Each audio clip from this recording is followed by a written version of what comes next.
ಇದೀಗ ಬೆಂಗಳೂರಿನ ಇತರ ಪ್ರಮುಖ ಸುದ್ದಿಗಳನ್ನು ಫಟಾಫಟ್ ಅಂತ ನೋಡೋಣ. ಜಸ್ಟ್ 5 ನಲ್ಲಿ ಮಾಜಿ ಸಚಿವ ರಮೇಶ್ ಜಾರಕಿಹೊಳಿ ವಿರುದ್ಧ ಬೆಂಗಳೂರಿನ ವಿವಿಪುರಂ ಠಾಣೆಯಲ್ಲಿ ವಂಚನೆ ಕೇಸ್ ದಾಖಲಾಗಿದೆ.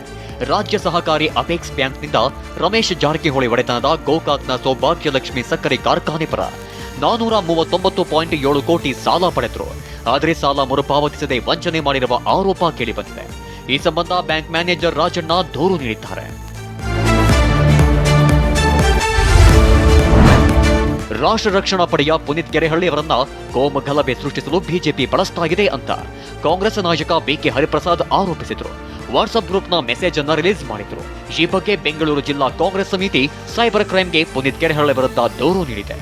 ಇನ್ನು ತಮ್ಮ ವಿರುದ್ಧ ಆರೋಪ ಮಾಡಿರುವ ಬಿಕೆ ಹರಿಪ್ರಸಾದ್ ವಿರುದ್ಧವೇ ದೂರು ನೀಡಲು ಬಸವನಗುಡಿ ಸೈಬರ್ ಠಾಣೆಗೆ ಪುನೀತ್ ಕೆರೆಹಳ್ಳಿ ಬಂದಿದ್ರು.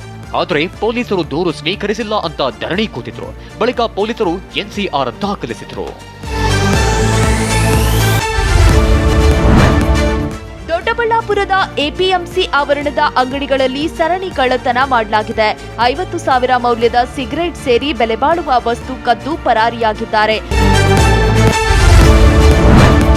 ಯಲಹಂಕ ವಿಧಾನಸಭಾ ಕ್ಷೇತ್ರದ ವ್ಯಾಪ್ತಿಯಲ್ಲಿರೋ ವಿಧಾನಸೌಧ ಲೇಔಟ್ ರಸ್ತೆಗಾಗಿ ಖಾಸಗಿ ವ್ಯಕ್ತಿ ಹಾಗೂ ಜನರ ಮಧ್ಯೆ ಹಗ್ಗಜಗ್ಗಾಟ ನಡೀತಿದೆ. ಈ ಲೇಔಟ್ನಲ್ಲಿ 400ಕ್ಕೂ ಹೆಚ್ಚು ಕುಟುಂಬಗಳು ವಾಸ ಇವೆ. ಬಿಬಿಎಂಪಿ ನಿರ್ಮಿಸಿದ್ದ ರಸ್ತೆಯನ್ನ ರಫೀಕ್ ಎಂಬಾತ ಬಂದ್ ಮಾಡಿದ್ದಾನೆ ಅಂತ ಆರೋಪಿಸಲಾಗಿದೆ.